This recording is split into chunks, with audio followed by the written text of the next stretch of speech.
നിങ്ങളിപ്പോൾ വിചാരിക്കുന്നുണ്ടാവും ഞാൻ എന്താ ഈ ഇരുന്ന് കുത്തിക്കുറിക്കുന്നതെന്ന്. ഞാനൊരു കഥ എഴുതുകയാണ്. വേറൊരു ഒരു കഥയല്ല, എൻ്റെ ജീവൻ തന്നെ മാറ്റിമറിച്ചൊരു കഥ. നമുക്ക് ആ കഥയിലേക്ക് ഒന്ന് പോയി നോക്കിയാലോ?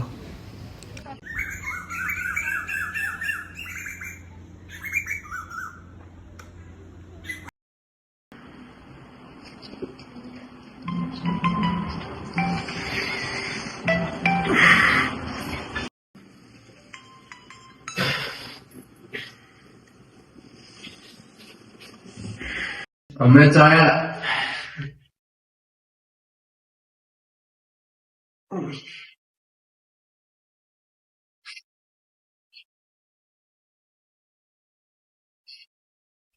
ചായ. അല്ല, നീ ഇങ്ങനെ ഇന്നിവിടെ എഴുതിക്കൊണ്ടിരിക്കാനാണോ പാവം? നിങ്ങള് കുത്തിച്ചോ, എന്റെ സിനിമ ഇറങ്ങുകയും ചെയ്യും, അത് ഇറ്റുവോ? നീ ഇങ്ങനെ ഇന്ന് എഴുതി സിനിമയെന്നും പറഞ്ഞ് നടന്നു. കടയിലെ സ്റ്റോക്ക് തീർന്നിട്ട് എത്ര നാളായെന്ന് നിനക്ക് വല്ല ഭാവമുണ്ടോ? സ്റ്റോക്കിന്റെ കാര്യം പറഞ്ഞിട്ടില്ല. ജയറാം ഭായി പറഞ്ഞായിരുന്നു ഇന്ന് രാവിലെ സ്റ്റോക്ക് വിളിക്കുന്നു. ഞാൻ പോയി വെച്ചിട്ട് വരാം. ആ ശരിയാണ്.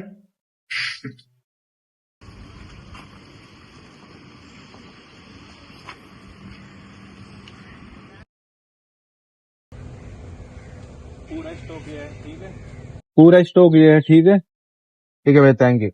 आगे स्टॉक जरूरत है तो मैं कॉल करूंगा। ठीक है भाई, मैं जा रहा हूँ फिर। ठीक है।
ആ ശരി, പോയിട്ട് വാ.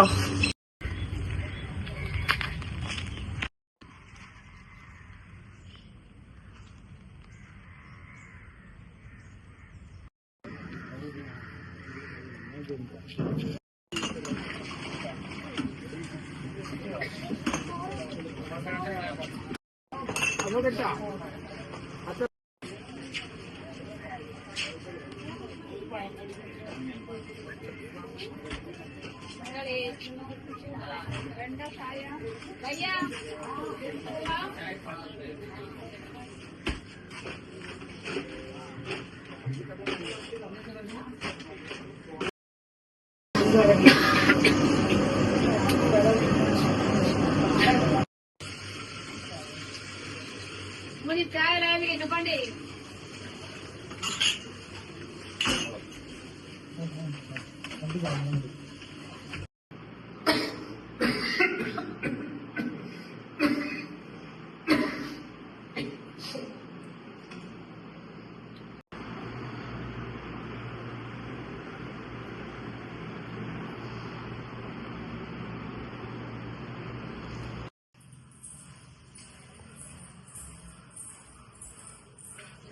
എന്താ പോലെ പറ്റ്? ഒന്നല്ല, വെള്ളം കുടിക്കാനീട്ട്. എന്തൊരു ചുമയാണിത്? എത്ര ദിവസമായി ഞാൻ പറയുന്ന ഹോസ്പിറ്റലിൽ പോവാൻ. അല്ലെങ്കിൽ ഈ പറഞ്ഞ കേൾക്കത്തില്ലല്ലോ. ഞാൻ പോവാൻ കാത്തിട്ട്.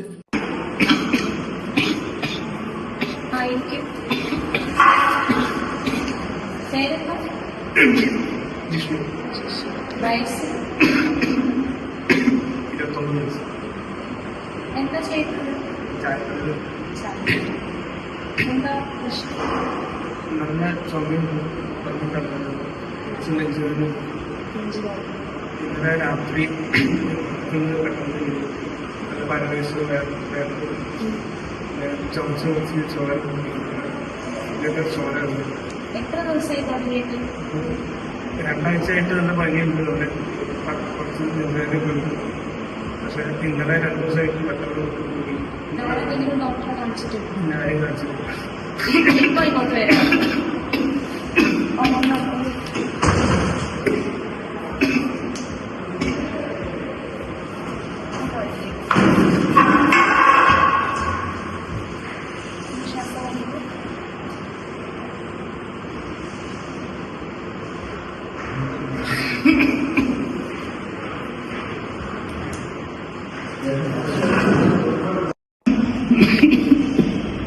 ട്യൂബർക്ലോസിന്റെ സിംറ്റംസ് ആണ് നമുക്ക് ടെസ്റ്റ് ചെയ്ത് കൊടുക്കാനും ടെസ്റ്റ് ചെയ്ത് കൊടുക്കാനാണ്. നമുക്ക് ഒരു ബ്ലഡ് ടെസ്റ്റ് ചെയ്യുന്നുണ്ട്. അത് എടുക്കാനായിട്ട് എത്താമെന്നാണ് പറ്റുന്നത്. പിന്നെ ഒരു എക്സ്റേയും കൂടി എഴുതുന്നുണ്ട്. 5 വരെ നമുക്ക് പറഞ്ഞത് അതുകൂടി നോക്കാം. എന്നിട്ട് അതെടുത്തിട്ട് ഡോക്ടറെ കാണിക്കാം. ഡോക്ടർ അവിടെ ഈ TV ഒന്നും എന്താ പറ്റുക? ഈ ചട്ടി പോവും, അത്രയല്ലേ ഉള്ളൂ.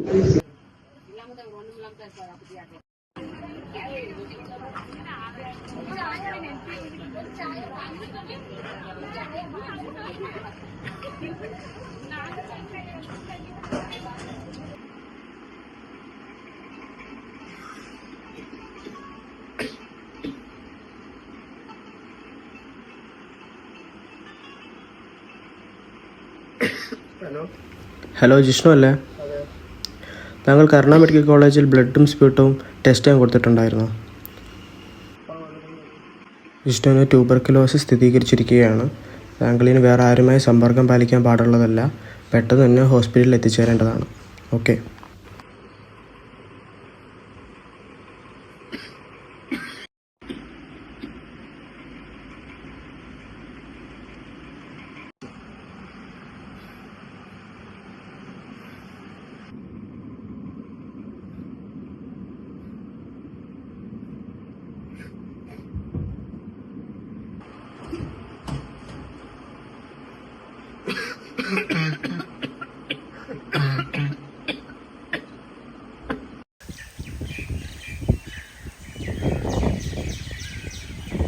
വീക്കിലി വാർത്തകളിലേക്ക് ഏവർക്കും സ്വാഗതം. പാലക്കാട് ചിറ്റൂരിൽ വീണ്ടും 11ഓളം ട്യൂബർക്കുലോസിസ് കേസുകളാണ് റിപ്പോർട്ട് ചെയ്തിട്ടുള്ളത്. ഇന്ന് മാത്രം 6ഓളം പുതിയ കേസുകൾ വീണ്ടും റിപ്പോർട്ട് ചെയ്തിട്ടുണ്ട്. പാലക്കാട് നിവാസിയായ മെഹ്രീൻ കൈനികന എന്ന ബിരുദ വിദ്യാർത്ഥിക്കാണ് ആദ്യം ട്യൂബർക്കുലോസിസ് സ്ഥിരീകരിച്ചത്. കഴിഞ്ഞ 4 ദിവസങ്ങളായി 6ഓളം കേസുകൾ റിപ്പോർട്ട് ചെയ്തിട്ടുണ്ട്. ഇപ്പോൾ അവിടുത്തെ അവസ്ഥ എന്താണെന്ന് നമുക്ക് ഇജാസിനോട് ചോദിക്കാം. ഇജാസ്, കേൾക്കാമോ? നമ്മൾ കരുണ മെഡിക്കൽ കോളേജിന് മുമ്പിലാണ് ഇവിടെ നിൽക്കുന്നത്. ഇവിടെ വൻ തരംഗം തന്നെ കാണാൻ സാധിക്കുന്നു. 11ഓളം ട്യൂബർക്കുലോസിസ് കേസുകളാണ് ഇന്നിവിടെ റിപ്പോർട്ട് ചെയ്തിരിക്കുന്നത്. 4ഓളം കേസുകളുടെ ടെസ്റ്റ് റിസൾട്ട് ഉടനെ തന്നെ വരുന്നതാണ്. ആരും ഭയപ്പെടേണ്ട ആവശ്യമൊന്നുമില്ല. എല്ലാ മെഷർമെന്റ്സും നമ്മളിവിടെ ചെയ്തിരിക്കുന്നു. നിങ്ങൾ ചെയ്യേണ്ടത് എന്താണെന്ന് വെച്ചാൽ തലവേദന, വയറുവേദന, നെഞ്ചുവേദന, പനി, ചുമ മുതലായവ എന്ത് വന്നാലും അടുത്തുള്ള ഹോസ്പിറ്റലിൽ തന്നെ എത്തുക. പിന്നെ അടഞ്ഞിരിക്കുന്ന ഒരു ബിൽഡിങ്ങുകളിലും നിങ്ങൾ ഒത്തുചേരാതിരിക്കുക. ഓക്കെ, നമ്മളെല്ലാം നിങ്ങളുടെ കൂടെ തന്നെ ഉണ്ടായി. It's Ijas signing off. ചുമട് ഡോക്ടർ ശ്വാസം എടുക്കാനും ബുദ്ധിമുട്ട്. ഞാൻ നോക്കട്ടെ.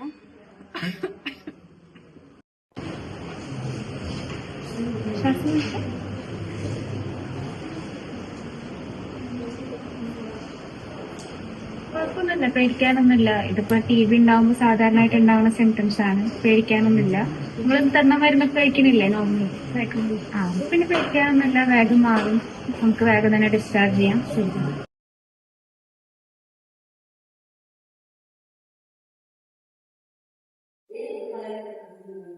ഫസ്റ്റ് റിപ്പോർട്ട് ചെയ്തിരിക്കുന്ന കേസ് മിനിഞ്ഞാന്നാണ്. 25-year-old ആയിരുന്നു.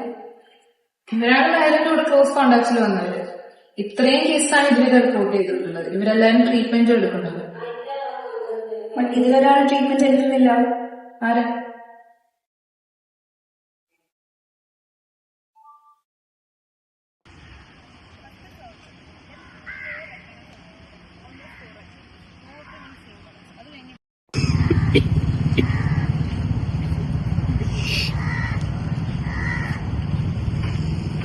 കൃഷ്ണല്ലേ? കരുണ മെഡിക്കൽ കോളേജിന്റെ ഡോക്ടേഴ്സ്. ഇതിനു മുമ്പ് ഏതെങ്കിലും കാരണത്തിന് ഹോസ്പിറ്റലിൽ വന്നിരുന്നോ? പക്ഷെ നമ്മുടെ TB കേസ് റിപ്പോർട്ട് നോക്കിയപ്പോഴത്തേക്ക് നിങ്ങളുടെ പേരാണ് ആദ്യം വന്നിരിക്കുന്നത്. നിങ്ങൾ ട്രീറ്റ്മെന്റ് ഒന്നും എടുക്കുന്നില്ല, അതെന്താണ്? ഇല്ല, അങ്ങനെ വരാൻ വഴിയില്ല. ഞാൻ ഇതുവരെ വന്നിട്ടില്ല.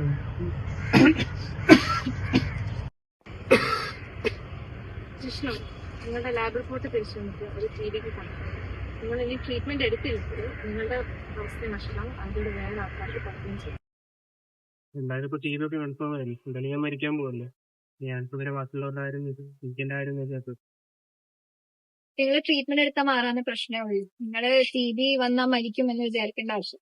എത്രയും പെട്ടെന്ന് ഡോക്ടറിനെ കണ്ടു കഴിഞ്ഞാൽ അത്രയും പെട്ടെന്ന് ചികിത്സ തുടങ്ങി കഴിഞ്ഞാൽ TB ഇത് മൊത്തത്തിൽ മാറുന്ന ഒരു പ്രശ്നമാണ്. നിങ്ങളിത് ചികിത്സിച്ചില്ലെങ്കിൽ ഇത് ബാക്കിയുള്ളവർക്കും കൂടെ വന്നത് വലിയ പ്രശ്നമാവത്തേ ഉള്ളൂ. അമ്മേനെ വിളിച്ചു. വിഷ്ണു ഇപ്പൊ എന്താ ചെയ്യണേ? ഞാനൊരു ചായക്കടയിൽ പോകണ്ടിരുന്നായിരുന്നു. ഇപ്പൊ പണിയൊന്നും ഇല്ല. ചുമന്ന അസുഖമൊക്കെ ആയതൊക്കെ വാ.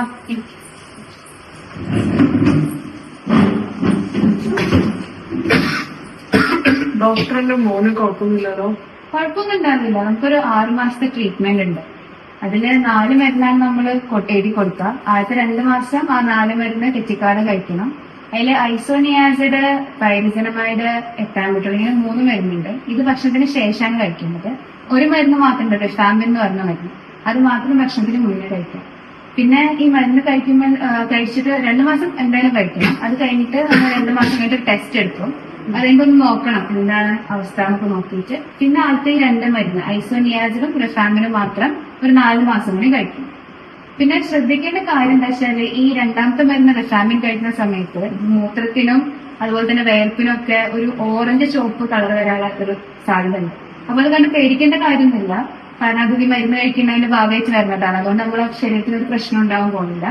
പിന്നെ ഈ മരുന്ന് കഴിക്കുന്ന സമയത്ത് എപ്പോഴെങ്കിലും ഒരു മയക്കൊക്കെ തോന്നുകയാണെന്നുണ്ടെങ്കിൽ രാത്രി കിടക്കുന്നതിന് മുന്നായിട്ട് കഴിച്ചാൽ മതി. പിന്നെ വേറെ സൈഡ് എഫക്ട്സ് എന്ന് പറയുമ്പോ ഇങ്ങനെ ചൊറിച്ചില് പാടുകളൊക്കെ വരും. അപ്പൊ അത് ചെറിയ ചൊറിച്ചില് പാടുന്നുണ്ടെങ്കിൽ കാര്യമൊക്കെ അത് ഈ മരുന്നിന്റെ ഭാഗമാണ്. ഇനി അഥവാ കൂടാണ്, സഹിക്കുന്നില്ല, അങ്ങനെ എന്തെങ്കിലും തോന്നുകയാണെന്നുണ്ടെങ്കിൽ അപ്പൊ തന്നെ എല്ലാം മരുന്ന് നിർത്തണം. നമ്മളൊന്ന് അറിയിക്കണം. പിന്നെ നമുക്ക് ഇതൊക്കെ ഒന്ന് മാറി കഴിഞ്ഞിട്ട് ചെറിയ ചെറിയ ഡോസായിട്ട് പിന്നെയും തുടങ്ങാം. അപ്പൊ ഏത് മരുന്നുകൊണ്ടാണ് ഈ ഒരു ബുദ്ധിമുട്ട് ഉണ്ടായത് നമുക്ക് കണ്ടുപിടിക്കാനായിട്ട് പറ്റും.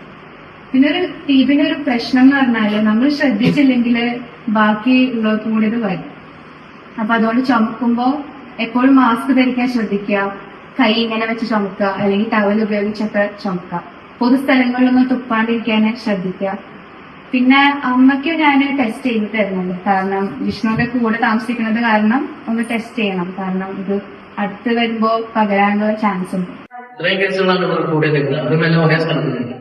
I think it's an outbreak approach. നമ്മൾ വേഗം തന്നെ കമ്മിറ്റ്മെന്റ് അറിയിക്കണം.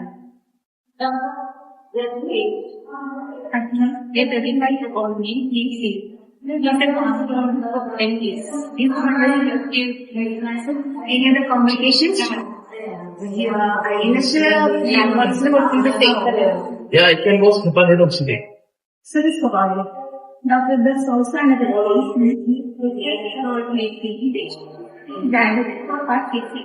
history of allergy to drug and has no comorbid conditions. അങ്ങനെയൊക്കെ അതിനോട് പെട്രോക്സിൻ 10 മില്ലിഗ്രാം പെട്ട് പിന്നെ പൈരിസനമൈഡ് കൊടുക്കുന്നത് കാരണം എപ്പോഴും ഗ്ലൂക്കോസ് ലെവൽ മോണിറ്റർ ചെയ്യും.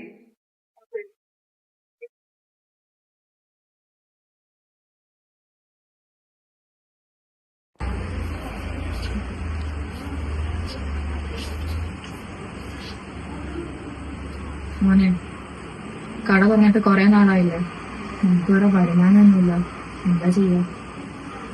അറിയാമേ, ഞാൻ എവിടെ നിങ്ങൾ ഇച്ചിരി പൈസ ഉപയോഗിക്കാൻ നോക്കാം. ഞാറാമ്പഴി എന്തെങ്കിലും സഹായം ചെയ്തിരിക്കില്ലല്ലോ. നീ എന്താന്ന് വെച്ചാൽ എല്ലാം പെട്ടെന്ന് ചെയ്യും.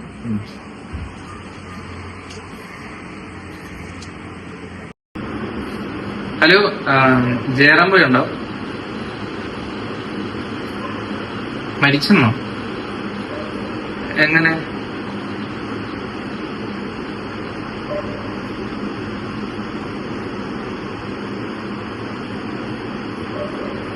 ട്യൂബർക്ലോസിസോ? ഇത് എപ്പോഴാ നടന്നേ?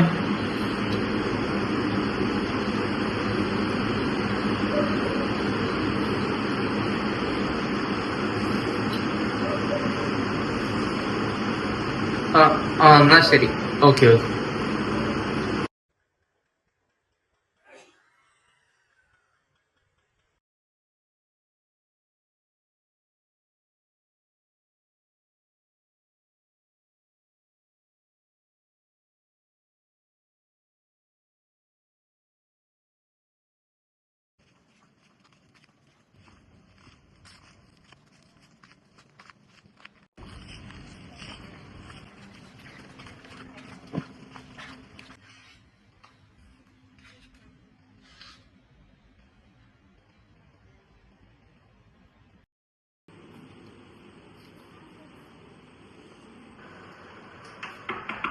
ഡോക്ടറെ നിങ്ങൾക്ക് ലേറ്റന്റ് ട്യൂബർക്കുലോസ് ആണ്. അങ്ങനെ പേടിക്കേണ്ട കാര്യമൊന്നുമില്ല. ഞാൻ എഴുതി തരുന്ന മരുന്ന് തുടർച്ചയാഴ്ച കഴിച്ചാൽ മതി. ഞാനിപ്പോ INH-ഉം റിഫാമ്പിനും 6 മാസത്തേക്ക് വേണ്ടി എഴുതിയിട്ടുണ്ട്.